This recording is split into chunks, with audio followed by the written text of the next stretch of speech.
الحوار مع من نتفق ومع من نختلف معه،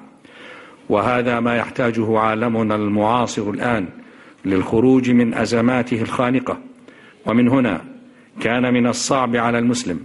أن يتصور صب الناس والأمم والشعوب في دين واحد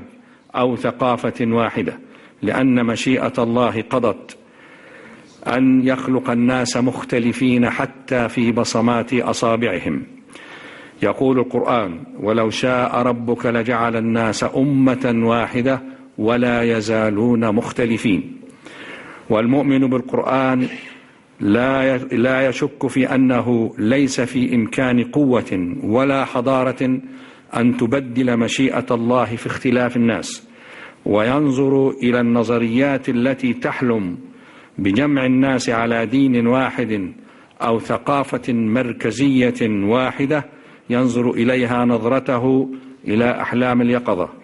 أو العبث الذي يداعب أحلام الطفولة. ومن هنا كان من الطبيعي والمنطقي أن ينفتح الإسلام على المسيحيين وعلى اليهود انفتاحا لافتا للنظر، ويمد معهم من جسور العيش المشترك والسلام المتبادل ما يصل إلى إقرار زواج المسلم من مسيحية أو يهودية تبقى على دينها مع زوجها المسلم، ولا يجوز لزوجها المسلم أن يحول بينها وبين الذهاب إلى كنيستها أو معبدها، أو يمنعها من